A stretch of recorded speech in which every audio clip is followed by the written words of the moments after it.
Buenas tardes. Agradezco la invitación y más que la invitación, la confianza. Realmente he oído maravillosos conferencistas durante todo el día. Así que, si me permiten, voy a hacer uso de sus conferencias para poder hacer un resumen de este tema, porque el tema que me tocó se llama diarrea crónica. Y la verdad, esto es lo que quiero que me ayuden, ¿sí? ¿Sí? ¿Más cerca? Ok.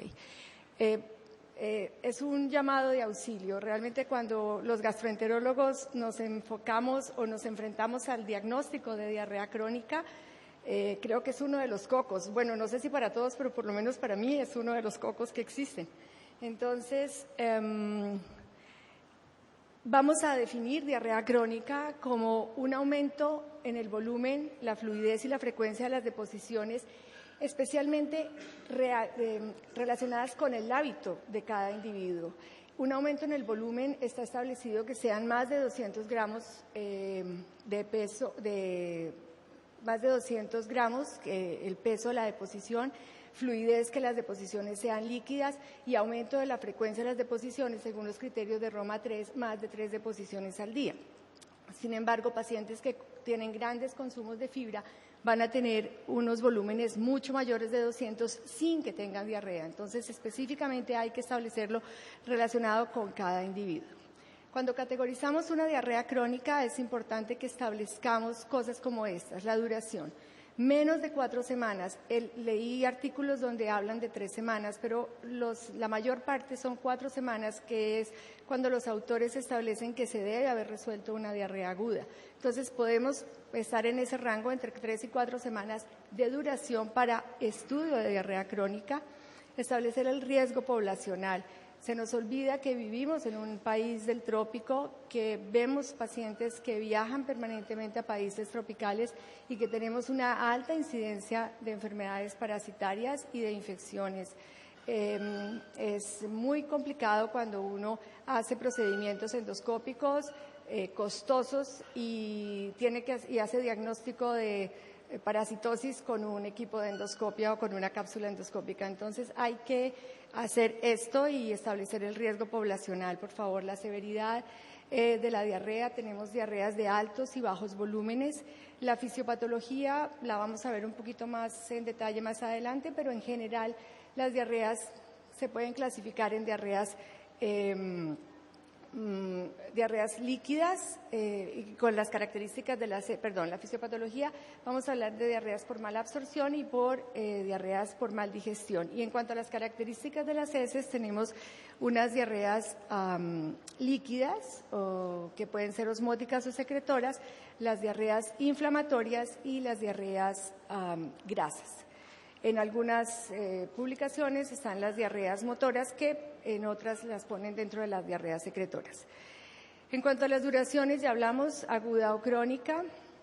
El riesgo poblacional es muy importante. Los viajeros a zonas endémicas, tenemos la Giardia. Por favor, que no se nos olvide, la Giardia es una de las infecciones de los parásitos que cursan con diarrea y dolor abdominal. Se parece mucho a una enfermedad que está muy en boga, de la que aprendimos mucho con la doctora Belén, con la enfermedad celíaca, pero hay que tener en cuenta la giardiasis porque es importante en nuestro medio. Las diarreas que son epidémicas, que las tenemos y las conocemos, que son de alto riesgo, sobre todo en las poblaciones extremas.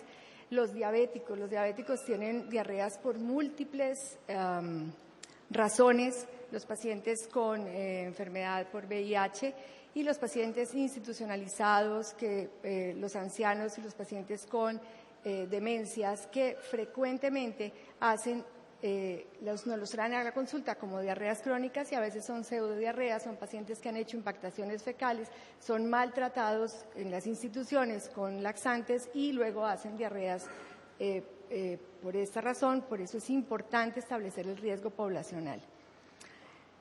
En cuanto a los grandes y pequeños volúmenes, pues esto nos da un camino hacia la diarrea líquida, osmótica o secretora, ya que la diarrea osmótica es una diarrea de pequeños volúmenes en general y la diarrea secretora de grandes volúmenes.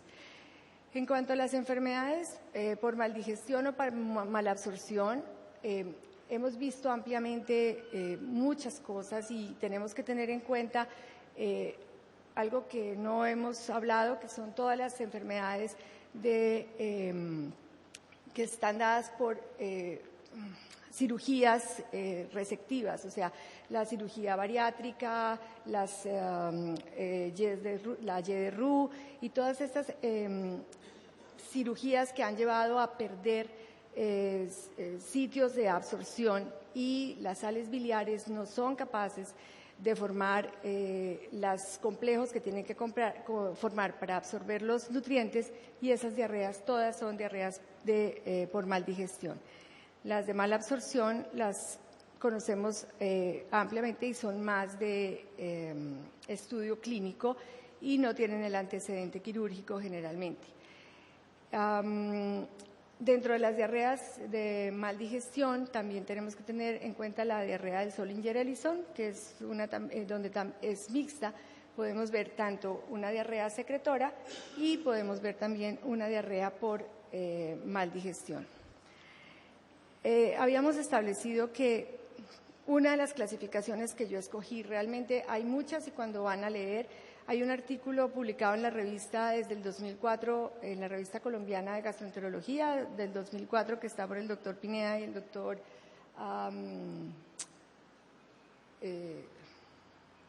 Otero, donde hay una muy buena revisión de diarrea crónica, y curiosamente cuando uno se viene a lo que hay ahora, realmente no ha perdido vigencia. O sea, estamos en el 2004, ellos hablan de una cosa que ahora podemos tener un poco más de intervención, pero no hemos perdido esto. Entonces, la clasificación que yo encontré allí, que se ha encontrado en la mayoría de los artículos, es: la diarrea se puede caracterizar, según las heces, en acuosa, osmótica y secretora, grasa, que ahorita vamos a hablar un poquito de ella, y sanguinolenta, que es de las que acaban de hablar los dos doctores que me precedieron, donde están las mayores características. En la diarrea por maldigestión habíamos hablado de ausencia de sales biliares, el aumento de secreción de ácido gástrico por el Zollinger-Ellison, la proliferación bacteriana, que se puede dar o en síndromes de intestino corto, en asas pequeñas, o también en pacientes que tengan enlentecimiento del tránsito intestinal, porque hay aumento de esta cantidad de población bacteriana. La medida que se está establecida por el momento es 1 por 10 a la 11 partes por millón de bacterias. Sin embargo, hay estudios que disminuyen esto porque tienen hasta 10 a la 7 para establecer un cuadro de proliferación bacteriana. Son estudios que son costosos, y vamos a ver que cuando nos metemos en la parte diagnóstica es difícil hacer el seguimiento de los pacientes con diarrea crónica. La alteración del ciclo enterohepático por derivaciones que ya habíamos mencionado.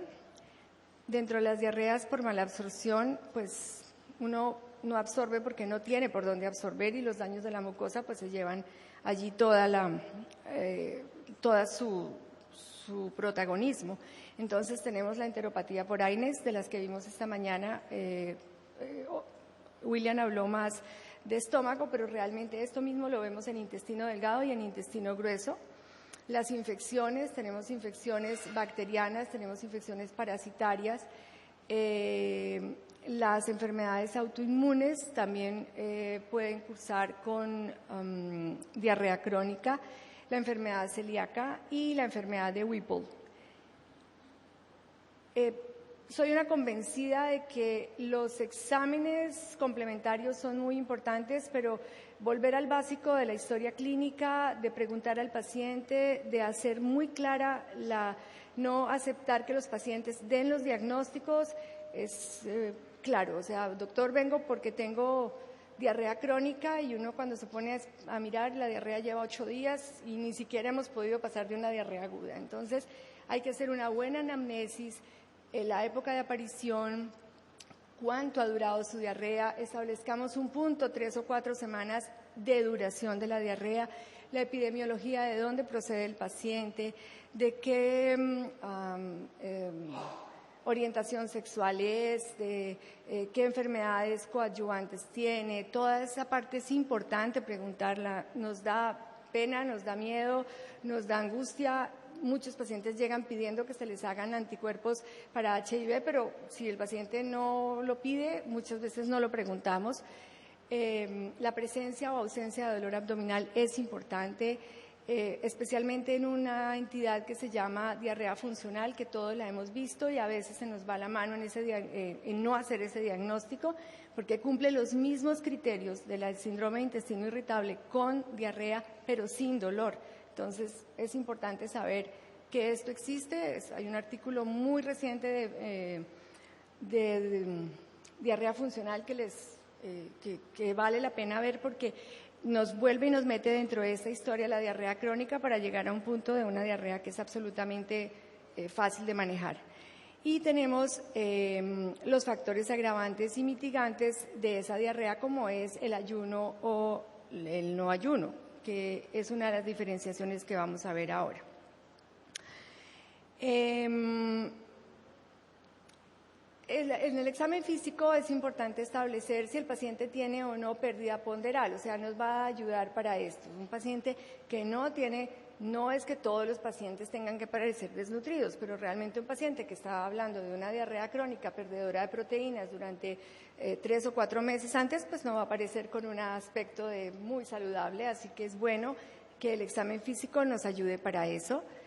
Dentro de los laboratorios tenemos varios de los que ya han mencionado, creo que ya los mencionaron todos, así que esto va a ser como un repaso también.